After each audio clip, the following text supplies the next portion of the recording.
हाय दोस्तों, आप लोग कैसे हैं? तो आप लोग मस्त होंगे। तो आज का हम लोग का टॉपिक है द्विघात बहुपद। द्विघात बहुपद या द्विघात समीकरण। देखिए, हम लोग आज द्विघात समीकरण के बारे में अध्ययन करेंगे और जानेंगे कि द्विघात बहुपद से परीक्षा में कैसा कैसा क्वेश्चन आता है। तो पहले तो द्विघात बहुपद को समझेंगे कि द्विघात बहुपद होता कैसे है। देखिए, यदि कोई भी समीकरण A X square plus B X plus C is equal to 0 के रूप में है तो समझ जाइएगा कि यह द्विघात बहुपद में है। अब ध्यान दीजिएगा, कभी कभी क्या आता है कि जांच कीजिए कि क्या यह द्विघात बहुपद में, जैसे को क्वेश्चन लिख रहे हैं एक्स प्लस 1 का होल स्क्वायर बराबर बराबर 2 एक्स माइनस 3 के होल स्क्वायर। ऐसा मान लीजिए कभी क्वेश्चन आ जाए और पूछे कि जांच कीजिए कि यह द्विघात बहुपद है या नहीं है। ध्यान रखिएगा, आप लोग को हम बताए थे कि यह ए है बी है, ए है बी है, ए प्लस बी के होल स्क्वायर के रूप में है। इसका मतलब कि यह सूत्र होता है ए प्लस बी के होल स्क्वायर। बाबा ध्यान रखिएगा, पर यहाँ ए है तो ए लिख दीजिए, ए का स्क्वायर।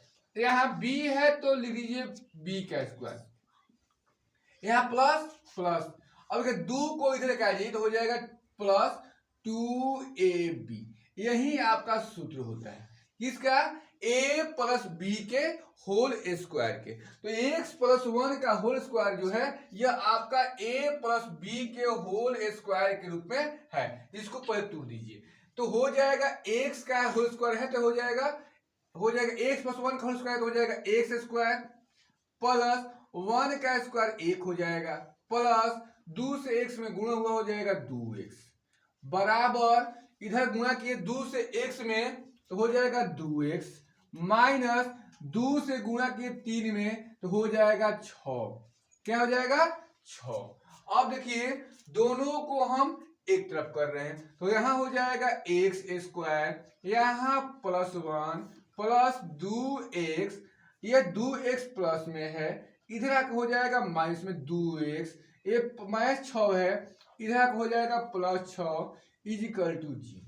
यहां तक आप लोग को दिक्कत नहीं है, यहां तक आप लोग को दिक्कत नहीं है। जब दिक्कत नहीं है तो यह देखिए यहां पर भी 2x और यहां पर भी 2x, ए प्लस में और ये माइनस में दोनों कैंसिल। अब देखो एक्स स्क्वायर ए प्लस 1 आप प्लस 6 हो जाएगा प्लस 7 इज इक्वल टू 0। अब देखिए जांच कीजिए कि यह A X square plus B X plus C is equal to 0 के रूप में है। यदि यहां पर घात 2 है, यदि घात सबसे अधिक घात 2 है तो समझ जाइएगा कि यह द्विघात बहुपद है। यदि यहां पर घात 2 है, कितना है 6, यदि यहां पर घात 2 है तो समझ जाइएगा कि यह द्विघात बहुपद है। यदि घात 2 नहीं है तो समझिए द्विघात बहुपद नहीं है। तो वैसे ही एक क्वेश्चन लिख लीजिए और उसको आप लोग बनाइएगा कि क्या यह आ रहा है और इसका आंसर आप लोग कमेंट बॉक्स में करिएगा कि क्या यह द्विघात बहुपद है या नहीं है।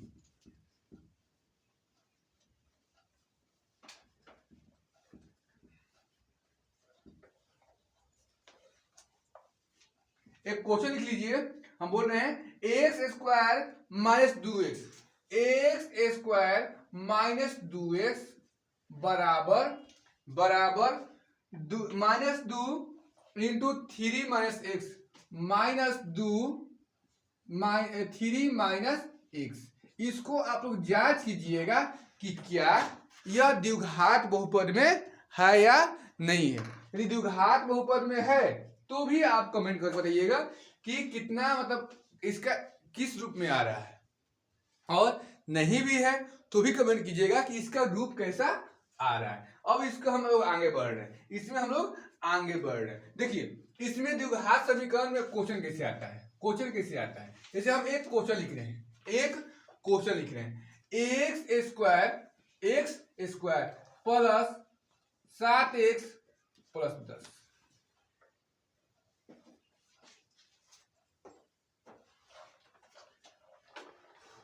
एक क्वेश्चन लिखे हैं x square plus 7x plus 10 is equal to 0। अब पूछेगा कि इसका शून्य ज्ञात करें, इसका का शून्यक ज्ञात करें। तो याद रखिएगा किसका उपयोग करना है, द्विघाती सूत्र का। द्विघाती सूत्र का उपयोग करके आप ये जितना कहो जितना भी आइए, एग्जाम में आएगा, एकदम फिक्स रखिए कि यह एग्जाम में आएगा, ध्यान रखिएगा।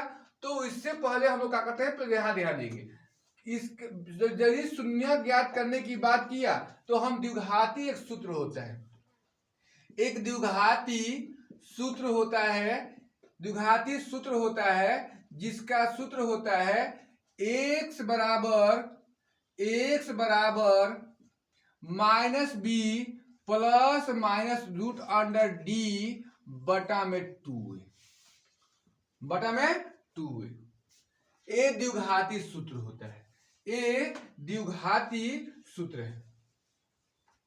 अब ध्यान से समझते रहिएगा, ध्यान से समझते रहिएगा तो आपको जीवन में कभी भी दिक्कत नहीं होने देंगे।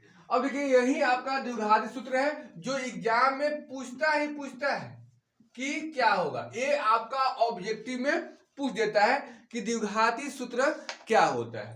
अब आगे बढ़िए, इसमें देख रहे हो कि यहाँ बी है, सूत्र में भी बी है, यहाँ ए है, यहाँ ए है, परंतु यहाँ रूट में डी है। ये डी कहां से आ गया, याद रखिएगा डी को विवेचक बोलते हैं, डी को विवेचक बोलते हैं, विवेचक को ही विवितकर बोलते हैं,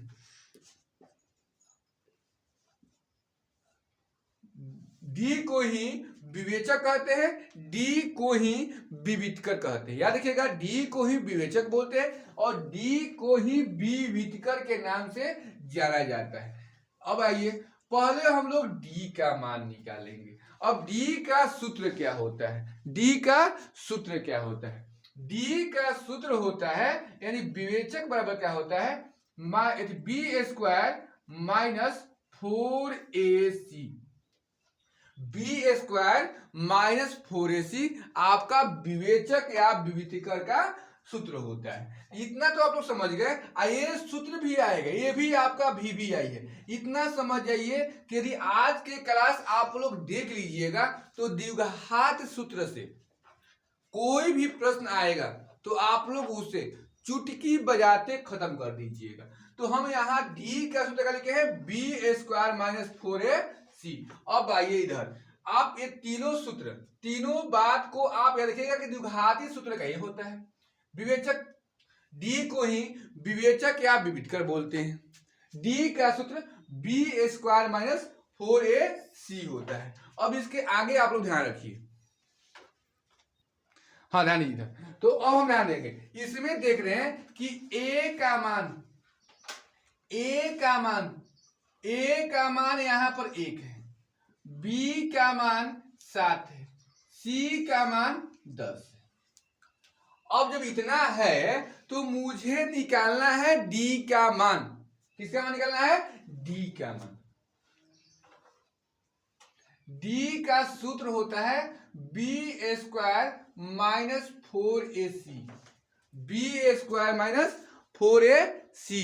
अब ध्यान रखिएगा B square minus 4ac, B का मान कितना है 7, 7 का स्क्वायर माइनस 4 गुणा ए का मान कितना है 1, सी का मान कितना है 10, 7 49 होता है, माइनस 10 चौका 40, 10 चौका 40, 49 में से 40 कितना बचेगा हमारा 9 आ गया।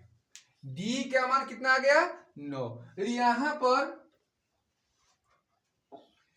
पर शून्यक न देकर केवल हमसे कहता कि विवेचक ज्ञात करें तो हम लोग का यही आंसर हो जाता।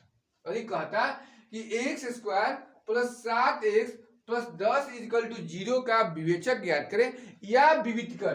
विवेचक को ही विवितकर बोलते हैं, विवितकर क्या बोलते हैं, विवितकर बोलते हैं। तो यदि बी स्क्वायर माइनस 4ac का विवेचक या विवितकर पूछे तो हम लोग एजे क्या हो जाएगा, इतना ही आंसर हो जाएगा। ये ऑब्जेक्टिव में बहुत सारा प्रश्न लेकर आता है, याद रखिएगा ये ऑब्जेक्टिव में आएगा ही आएगा, 1000% की गारंटी। एकदम याद रखिएगा ये क्वेश्चन आएगा, नहीं होगा तो 10वां के मॉडल सेट उठाकर देख लीजिएगा कि उसमें कितना प्रश्न इससे पूछा है, और जितने भी पीछे आने जितने भी क्वेश्चन आए हैं जो पिछले वर्ष आए हैं उसको भी उठा कर देखिएगा कि यह क्वेश्चन कितना आया है। तो कंटेंट यही रहेगा, बस इसमें अंक चेंज हो जाएगा। तो आप लोग एक क्वेश्चन बनाइएगा, जिसे हम बोल रहे हैं, एक क्वेश्चन बना के इसको कमेंट बॉक्स में आंसर दीजिएगा कि इसका आंसर कितना आएगा।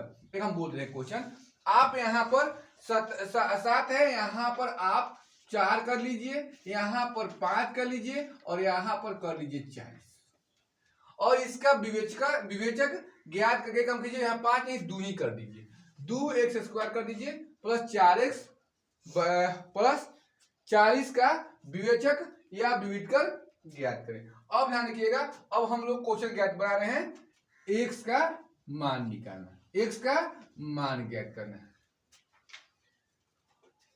0 का यहां पर x² था, यहां पर 7x था, यहां कितना था 10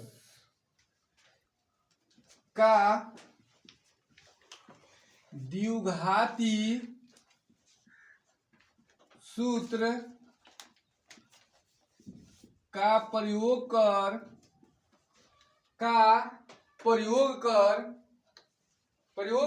कर शून्यक ज्ञात करें, शून्यक ज्ञात करें। अब देखिए इतना आ गया। अब इसमें हम क्या करेंगे कि पहले हम क्वेश्चन उतारेंगे। अब देखिए हल कर रहे हैं, हल में क्या करेंगे, कुछ उतारेंगे। क्वेश्चन क्या है, x² plus 7x plus 10 is equal to 0। इसमें देखेंगे कि a का मान कितना है, a का मान कितना है। a का मान आपका कुछ नहीं है तो यहाँ 1 है, b का मान कितना है 7 है, c के मान कितना है 10। अब हम किसका मान निकालेंगे, d का मान। d का सूत्र होता है b² minus 4ac, b² minus 4ac, ये आपका d का सूत्र होता है। अब देखिए d बराबर, यहां देखिए b का मान कितना है 7 का स्क्वायर माइनस 4, a का मान 1, c का मान कितना हो गया 10, 7 49 होता है, माइनस 10 चौका 40, हमारा कितना आ गया 9 आ गया। कितना आ गया 9, कितना आ गया 9।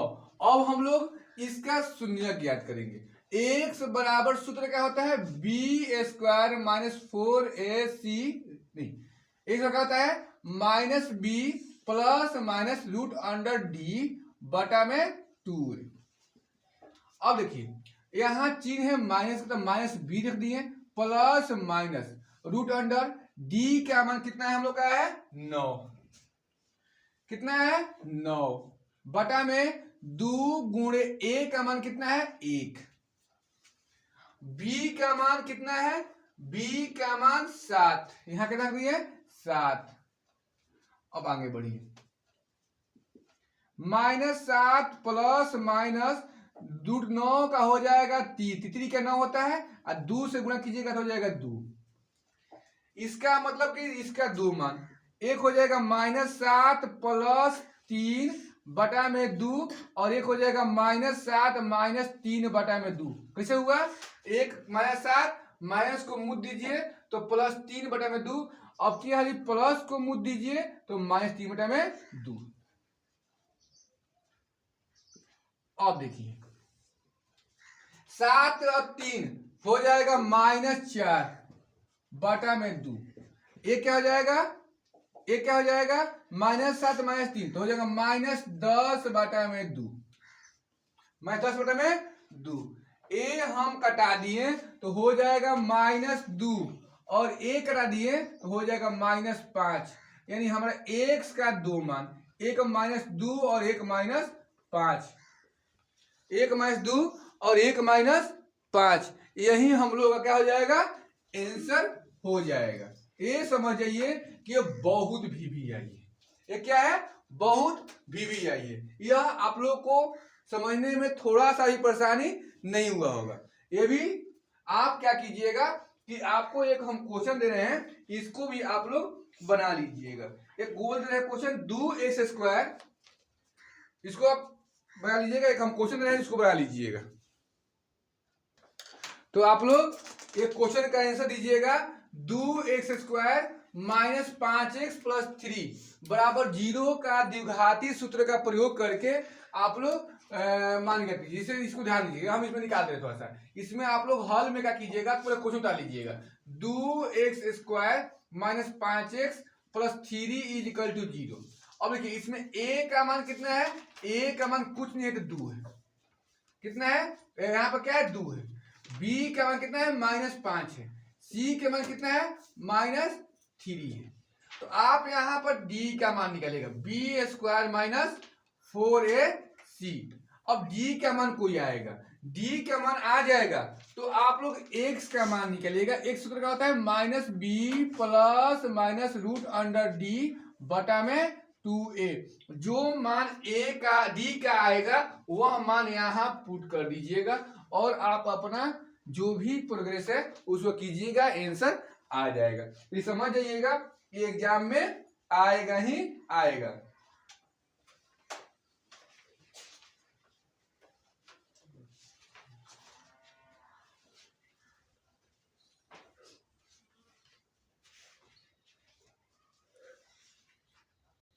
अब देखिए d का मान निकालते हैं। d का सूत्र क्या होता है, b² माइनस 4ac। क्या होता है, b² माइनस 4ac। यदि हम d का मान निकाले और d का मान यदि मेरा 0 आ जाए, ध्यान रखिएगा, d का मान यदि मेरा 0 आ जाए, इसका मतलब कि यदि b² माइनस 4ac का मान निकाले, यदि मेरा 0 आ जाए तो समझ जाइएगा कि हम लोग का मूल जो है वह वास्तविक होगा। क्या होगा, वास्तविक होगा। और वास्तविक के साथ साथ यह बराबर भी होगा। क्या होगा, बराबर भी होगा। कब, जब d का मान 0 आए तब। ये बात अपने ब्रेन के जो स्कीमा है उसमें ठूसे लीजिएगा कि d का मान 0 आए, अर्थात b² माइनस 4ac का मान 0 आए तो मूल वास्तविक होगा और बराबर भी होगा। अब ध्यान दीजिएगा, यदि d का मान 0 के बराबर नहीं आया, 0 से बड़ा हो गया, 0 से बड़ा हो गया। जैसे मान लीजिए 0 से बड़ा करने का मतलब कि d का मान निकाले 5 आ गया, 15 आ गया, 150 आ गया, तो यह 0 से बड़ा है कि नहीं, 0 से बड़ा है। इसका मतलब d का मान 0 से बड़ा आ गया, 0 से बड़ा आ गया। अर्थात यदि b² माइनस 4ac का मान 0 से बड़ा आ गया तो इसका मूल जो होता है, इसका मूल वास्तविक होता है, वास्तविक होगा और बराबर नहीं होगा, बराबर नहीं होगा। याद रखिएगा, वास्तविक तो होगा परंतु बराबर नहीं होगा। इसको भी आप लोग अच्छा से याद कर लीजिएगा कि किस टर्म में मूल वास्तविक होता है और किस टर्म में वास्तविक नहीं होता है, और कब बराबर होगा कब बराबर नहीं होता है। एक और टर्म आता है, कभी कभी d का मान 0 से छोटा हो जाता है, अर्थात d का मान निकाले आ गया -5, -50, माइनस में आ गया तो d से छोटा हो गया, क्योंकि 0 इससे क्या हो जाएगा, 0 इससे बड़ा हो जाएगा, 0 क्या हो जाएगा, इससे बड़ा हो जाएगा। तो ऐसे टर्म आए तो समझ जाइएगा कि इसका मतलब क्या हुआ कि b² माइनस 4ac, b² का मान 0 से क्या आ गया, छोटा आ गया। तो ऐसे टर्म में मूल वास्तविक नहीं होगा, काल्पनिक होगा, वास्तविक नहीं होगा। कैसा होगा, काल्पनिक होगा। कैसा होगा, काल्पनिक। वास्तविक मतलब क्या होगा, काल्पनिक। वास्तविक नहीं का मतलब होता है काल्पनिक। कैसा हो जाएगा, काल्पनिक हो जाएगा। और बराबर नहीं होगा, बराबर नहीं होगा, बराबर नहीं होगा। ये भी बात आप अच्छा से समझ गए कि कब हमारा मूल वास्तविक होता है, कब हमारा मूल वास्तविक नहीं होता है। तो मेरा पूरा विश्वास है कि आज के क्लास आप लोग को बहुत अच्छा लगा होगा, क्योंकि आज के बाद आप लोग का ऑब्जेक्टिव और महत्वपूर्ण जो VVI है सब्जेक्टिव, ये आपको आने वाला ही एग्जाम में पढ़ाया गया है। नहीं होगा विश्वास तो आप पहले के क्लास जो भी पहले के पिछले साल जो भी प्रश्न आया था उसको आप लोग देख लीजिएगा, तभी आप मेरा क्लास कीजिएगा। तो ऐसे ऐसे क्लास देखने के लिए मेरे चैनल से जुड़े रहिए और वीडियो को लाइक कर दीजिए यदि अच्छा लगा हो तो, और चैनल को सब्सक्राइब भी कर दीजिएगा और अपने दोस्तों के पास शेयर भी कर दीजिएगा। मिलते हैं हम लोग अगले वीडियो में। आज के लिए बस इतना ही। जय हिंद।